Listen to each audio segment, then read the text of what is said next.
பின்னர் ஆதம் தம் இறைவனிடம் இருந்து சில வாக்குகளை கற்றுக்கொண்டார். இன்னும் அவற்றின் மூலமாக இறைவனிடம் மன்னிப்பு கோரினார். எனவே இறைவன் அவரை மன்னித்தார்.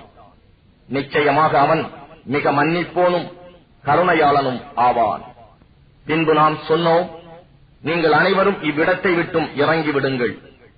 என்னிடம் இருந்து உங்களுக்கு நிச்சயமாக நல்வழியை காட்டும் அறவுரைகள் வரும்போது யார் என்னுடைய அவ்வழியை பின்பற்றுகிறார்களோ அவர்களுக்கு எத்தகைய பயமும் இல்லை, அவர்கள் துக்கப்படவும் மாட்டார்கள். அன்றி யார் இதை ஏற்க மறுத்து நம் வசனங்களையும் அத்தாட்சிகளையும் பொய்ப்பிக்க முற்படுகிறார்களோ அவர்கள் நரக நெருப்பின் தோழர்களாவர். அவர்கள் அந்நரகத்தில் என்றென்றும் தங்கியிருப்பர். இஸ்ராயேலின் சந்ததியினரே, நான் உங்களுக்கு அளித்த என்னுடைய அருட்கொடையை நினைவு கூறுங்கள். நீங்கள் என் வாக்குறுதியை நிறைவேற்றுங்கள். நான் உங்கள் வாக்குறுதியை நிறைவேற்றுவேன்.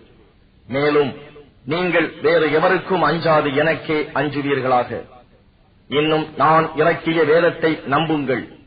இது உங்களிடம் உள்ள வேதத்தை மெய்ப்பிக்கின்றது. நீங்கள் அதை ஏற்க மறுப்பவர்களில் முதன்மையானவர்களாயிருந்து விட வேண்டாம். மேலும் என் திருவசனங்களை சொற்ப விலைக்கு விற்று விடாதீர்கள். இன்னும் எனக்கே நீங்கள் அஞ்சி ஒழுகி வருவீர்களாக. நீங்கள் அறிந்து கொண்டே உண்மையை பொய்யுடன் கலக்காதீர்கள். உண்மையை மறைக்கவும் செய்யாதீர்கள். தொழுகையை கடைபிடியுங்கள். ஜகாத்தையும் ஒழுங்காக கொடுத்து வாருங்கள். ருக்கு செய்வோரோடு சேர்ந்து குனிந்து நீங்களும் ருக்கு செய்யுங்கள். நீங்கள் வேதத்தையும் ஓதிக்கொண்டே மற்ற மனிதர்களை நன்மை செய்யுமாறு ஏவி அதே நேரத்தில் தங்களையே மறந்து விடுகிறீர்களா? நீங்கள் சிந்தித்து புரிந்து கொள்ள வேண்டாமா? மேலும் பொறுமையை கொண்டும் தொழுகையை கொண்டும் அல்லாஹ்விடம் உதவி தேடுங்கள். எனினும் நிச்சயமாக இது உள்ளச்சம் உடையோருக்கன்றி மற்றவர்களுக்கு பெரும் பாரமாகவே இருக்கும்.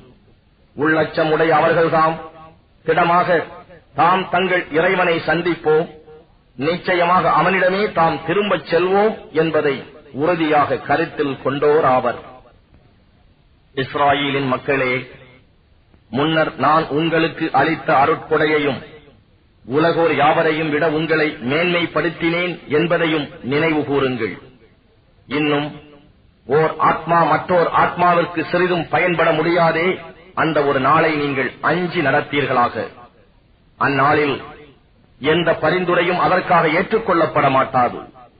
அதற்காக எந்த பதிலீடும் பெற்றுக் கொள்ளப்பட மாட்டாது. அன்றையும் பாவம் செய்த அவர்கள் உதவி செய்யப்படவும் மாட்டார்கள்.